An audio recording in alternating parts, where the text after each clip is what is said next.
In today's video, I will walk you through how to use Waterc Basic Round Grunge in Krita.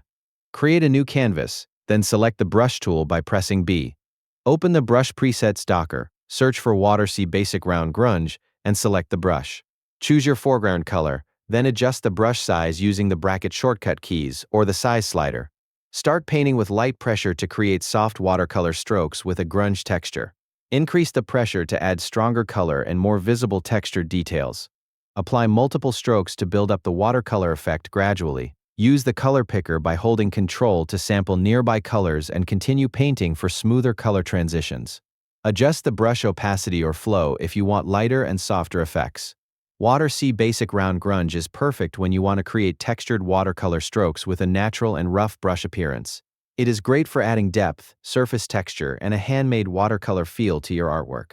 This brush is useful for watercolor illustrations, textured backgrounds, abstract painting, landscapes, foliage, and adding grunge details to painted areas.